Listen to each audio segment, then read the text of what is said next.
everybody, it's Taz. Welcome back to Taz's Wig Closet at Wig Studio One. Today I want to try a product. This is the new Tress Tech by Tressallure Wig Wax Spray. We're going to check it out coming up.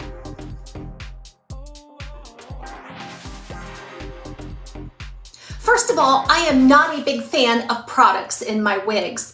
I find that a lot of product in the wig will just attract dirt. It will get kind of a gummy feeling that will impede the movement. It will require me to wash that wig more often, which will generally reduce the life of my wig style. So I use product very sparingly and for that special look that I am trying to achieve. Now, once in a while, there's a product that comes out that I really want to try because it has a special effect on the wig. This is the Tress Tech by Tressallure Wig Wax Spray. And I was really anxious to try this because I feel like, at least from the description, I felt like it would give some texture to the fibers as well as maybe a little bit of lift and hold. I'm hoping I am right on this. This is a brand new product sent to me by Wig Studio One for this review. All of the product links will be below. So if you expand the description box, you'll see a link directly to this product where you can go out and check out the prices and further descriptions. So I am just going to give you my honest observation of this product right out of the box, so to speak. I found that the wig sprays left a gummy residue on the wigs. It kind of made them crispy, crunchy, kind of like the hairspray back in the 80s, right? And there was a residue that didn't quite brush or shake out. So I was not a fan of the traditional wig sprays. The other thing is the Jon Renau's Peace Out Contour Cream, the paste. And it comes in a little pan, and then you dip your finger in, warm it up, and spread it throughout the wig style. That product worked very, very well to create texture, to create pieciness, and that edgy look that I really like. However, you had to wash that wig almost immediately. If you dared store that wig in a box for more than a day with that stuff in it, you just will not. It just looked like a grease ball. It attracted dirt and it just looked greasy. So for me, that product was like one time for a special occasion. Definitely not something that I could use on a regular basis unless I wanted to wash that wig all the time, which I wasn't a fan of, as you can tell. I have tried the Aesthetica Sea Salt Spray. I know Jon Renau has one as well, where it imparts, it's a salty chloride mixture that imparts a little bit of texture on the fiber itself.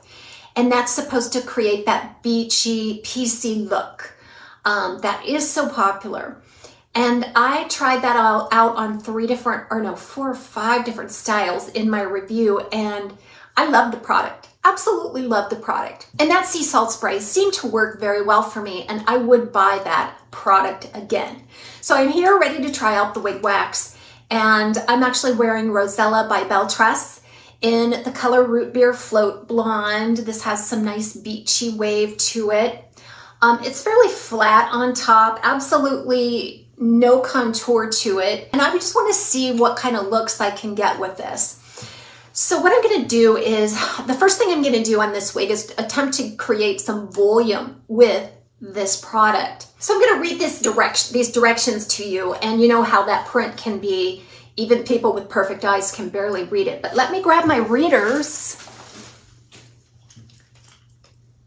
so I have the best chance of being able to read this. Okay. Tips for using Tress Tech Wig Wax Spray. Give your wig a good shake and style as desired. Well, everybody knows I shake the tar out of my wigs, and that just makes them fluffy and separated, and it really frees the movement. Number 2, tousle liberally with your fingers to create body and texture, or brush smooth. So it sounds like they want you to wake up the fiber from the wig, just give it a really good shake, and then style it as desired. And then it says, number 3, shake wig wax and then spray unstyled hair from 12 inches. It holds and retains the finished hairstyle. And then the other information here is it's written in a couple of different languages. While I'm here, let's talk about the ingredients. That way, if you know you have any allergies to certain things, this will be able to tell you. So the ingredients: hydrofluorocarbon 152A. Alcohol denat. Okay, that's denatured alcohol. And typically you will see a drying effect if you use anything with alcohol in it. So we'll see. Water, copolymer, which is kind of a resiny, maybe silicone type stuff. Oryza sativa, which is rice. According to this, it put in parentheses rice.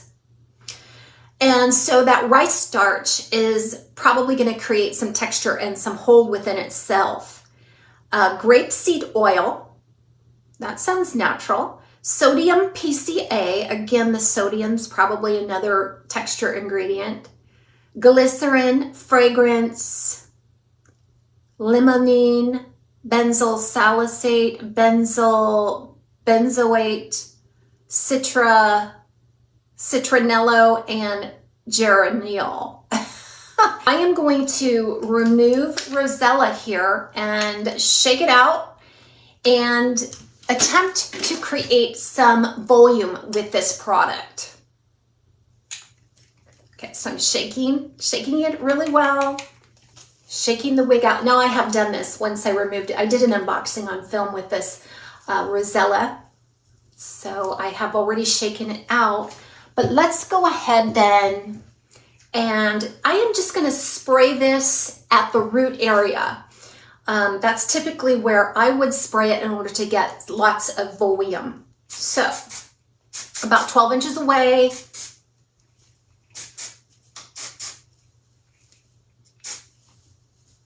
Right at the root area.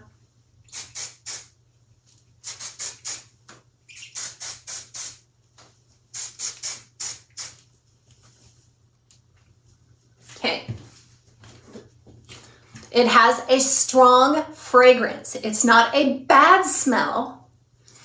It's kind of florally, is how I would describe it. After spraying the product on the wig, it is slightly damp feeling. Not like a hairspray though, because a hairspray right away, or a wig spray for wigs, or a hairspray for wigs, it kind of gets sticky. Now this is dry, almost a powdery kind of a feel, but you can definitely sense some moisture. And that fragrance is very strong. So if you are sensitive, okay, so basically I just want to leave it upside down and kind of scrunch. It seems like it's fairly dry right now. So I'm going to go ahead and apply and see what this is like.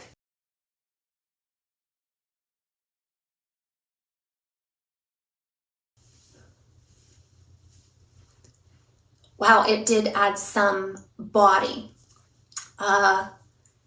It did add some volume just by spraying it at the root. Now, by simply shaking it, I think you could also achieve the volume, but you can see it's still separated, and the volume is coming from the root, which is, if you can create volume at the root, it's going to be sustained more easily than just spraying the ends and things like that.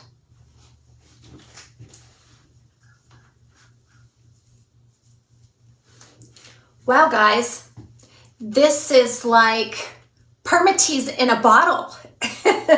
Because permatease allows you to get a little bit of lift at the root and have it be sustainable. And that's how I feel about this. The texture is beautiful.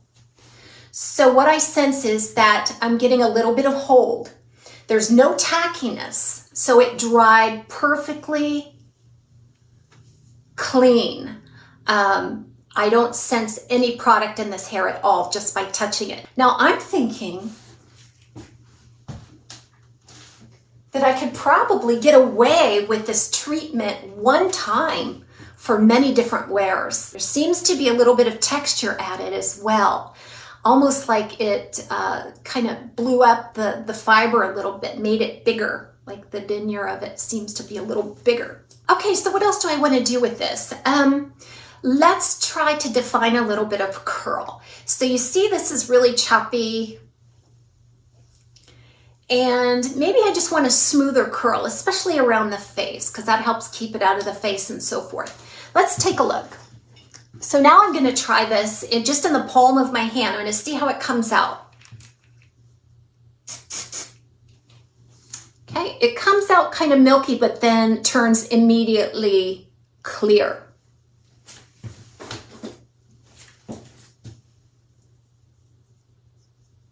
It feels mostly like water, but then it turns tacky. It turns waxy feeling, which doesn't surprise me, right? Okay, so let's just wait. Okay, now it is completely dry on my fingers. Maybe has a slight waxy tackiness, but it's not sticky. So it definitely has a waxy feel to it. All right, so let's see what I can do here. Let's try to define a little curl. I'm just gonna go ahead, actually, I think what they recommended was that I pre-define it, style it the way I want, so. Just gonna smooth out a few curls around the face.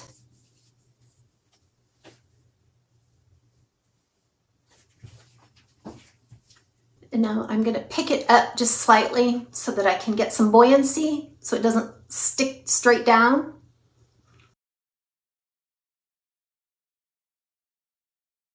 Okay, so we're gonna check back on that. I'm gonna do the other side.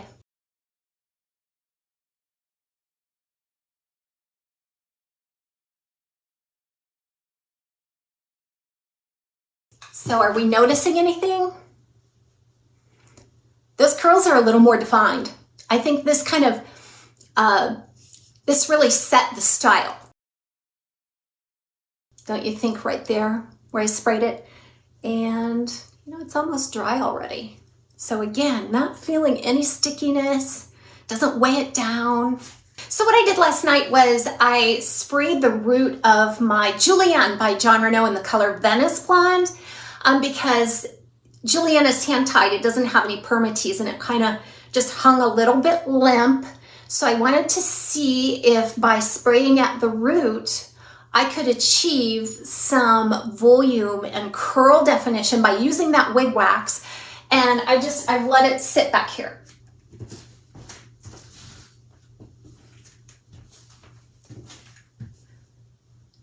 And I use this liberally.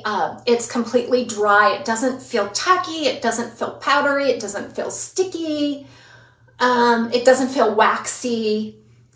But I can definitely tell that there's something holding and binding the fiber. So let's try on this Julienne. Oh, yes, yes, yes.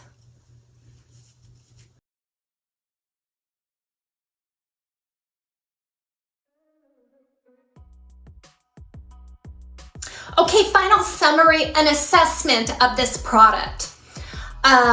It's weightless, it's not sticky. It has a heavy floral perfume smell, so be cautious on that. And it's hard to tell because my room is filled with it if it kind of stuck around overnight as I applied it here to Julienne. I think it works, I really do. I think that it is an amazing alternative to typical wig hairsprays, which they can be kind of sticky and gummy. This allows it to be separated. It creates texture, it creates volume, it retains the curl definition, and it definitely holds the style. So this product, as of the date of this filming, is about $29. So it's a little on the pricey side. I feel like, and it's hard to tell how much product was actually used, but I feel like I didn't even make a dent in the product. So I feel like this product should last a long time because I did apply it very liberally to the Rosella and on this Julienne here. So I'm gonna give this a thumbs up, TAZS approved. I think that it can help you achieve certain styles without stickiness and without weighing it down. Everybody have a great day. We'll see you again soon on TAZS's Wig Closet at Wig Studio 1.